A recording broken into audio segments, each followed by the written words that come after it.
कहते हैं कुछ गांव ऐसे होते हैं जिनका नाम लेने से भी लोग डरते हैं, क्योंकि वहां जाने वाला इंसान वापस आ जाए इसकी कोई गारंटी नहीं होती।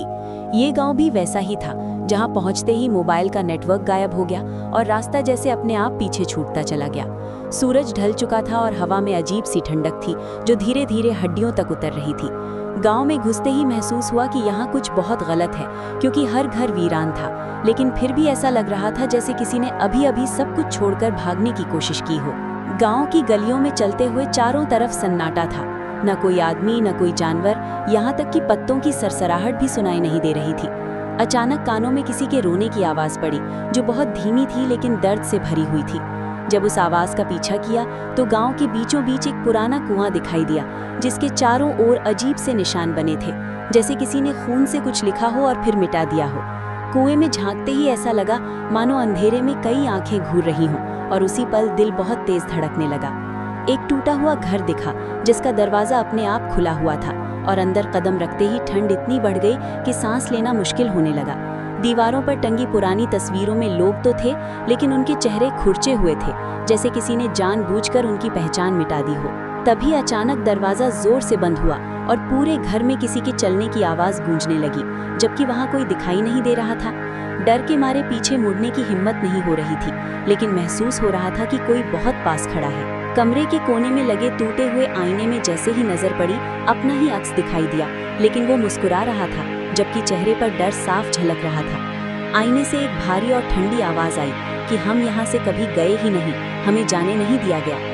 उसी समय बाहर से कई लोगों के एक साथ हंसने की आवाज़ आने लगी, और जब बाहर देखा तो पूरा गांव धुंध में डूब चुका था, जिसमें कई साए बिना जमीन छुए चलते दिखाई दे रहे थे। तभी अचानक किसी ने कंधे पर हाथ रखा और कान के पास फुसफुसाकर कहा कि अब तुम भी यहीं रहोगे, और उसी पल समझ आ गया कि ये गांव खाली नहीं है, बल्कि मरे हुए लोगों से भरा हुआ है, जो हर नए आने वाले को अपने साथ रोक लेना चाहते हैं।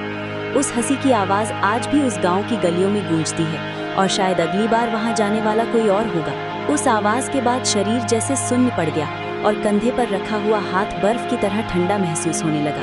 पीछे मुड़ने की हिम्मत नहीं हो रही थी, लेकिन जब पलट कर देखा तो वहाँ कोई नहीं था, सिर्फ जमीन पर गीले पैरों के निशान थे, जो धीरे धीरे अपने आप बनते जा रहे थे। धुंध और गहरी हो चुकी थी, और हवा में सड़न की गंध घुल चुकी थी।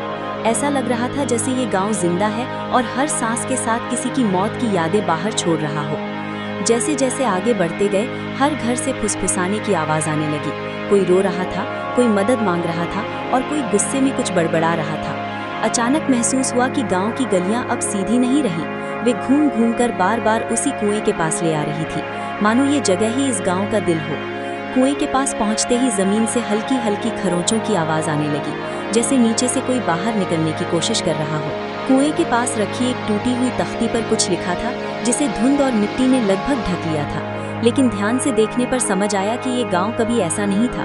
यहाँ लोग रहते थे, बच्चे खेलते थे, और रात में दियों की रोशनी हर घर से दिखाई देती थी। लेकिन एक रात कुछ ऐसा हुआ जिसने सब कुछ बदल दिया।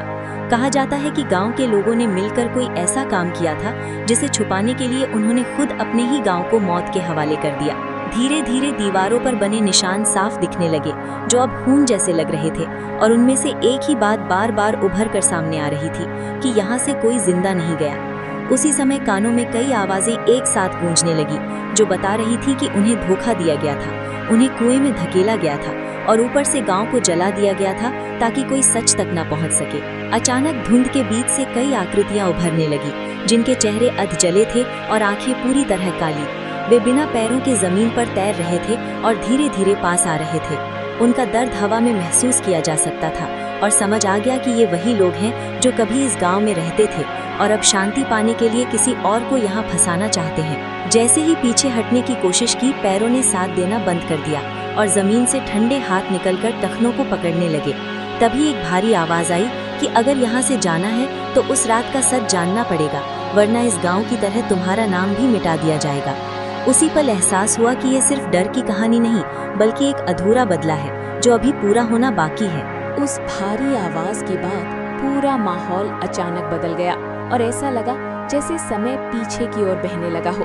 धुंध के बीच से गांव की पुरानी तस्वीरें जिंदा होने लगी, जहां कभी हंसी थी, रोशनी थी और लोगों की आवाजें गूंजती थी। फिर वही दृश्य धीरे धीरे डर में बदल गया, जब गांव के लोग एक रात किसी अजीब डर से पागल हो गए और उन्होंने अपने ही लोगों को दोषी मानकर कुएं में धकेलना शुरू कर दिया। बच्चों की चीखें, औरतों की फरियाद और बूढ़ों की बद्दुआएं आज भी उस कुएं की गहराई में कैद थीं।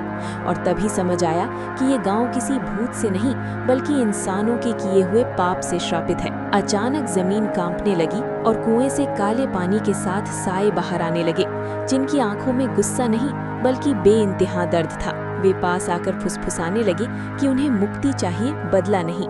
लेकिन हर आने वाला इंसान डर के मारे भागने की कोशिश करता है और वही डर उन्हें और ज्यादा बांध देता है। उस पल हिम्मत जुटाकर जोर से कहा कि सच को बाहर लाया जाएगा और इस गांव की कहानी लोगों तक पहुंचाई जाएगी।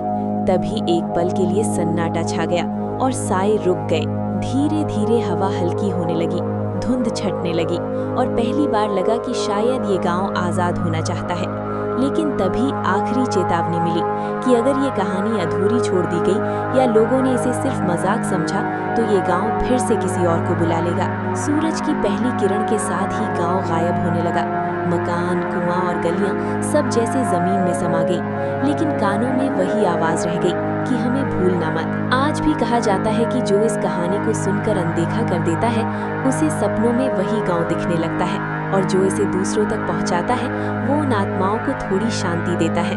अगर आपको ये कहानी डरावनी लगी हो, अगर दिल की धड़कन एक पल के लिए तेज हो गई हो तो इसे यहीं मत रोको, इसे आगे तक पहुंचाओ ताकि उस भूतिया गांव की सच्चाई जिंदा रहे। वीडियो को लाइक करो ताकि कहानी दब न जाए, अपने दोस्तों के साथ शेयर करो ताकि वे भी सावधान रहें और चैनल को सब्सक्राइब करो क्योंकि ऐसी और डरावनी सच्ची घटनाओं से जुड़ी कहानियां आगे भी आने वाली हैं। याद रखना, कुछ कहानियां सिर्फ सुनने के लिए नहीं होती, उन्हें जिंदा रखना भी जरूरी होता है, क्योंकि अगर तुमने इसे न फैलाया तो शायद अगली कहानी तुम्हारी हो।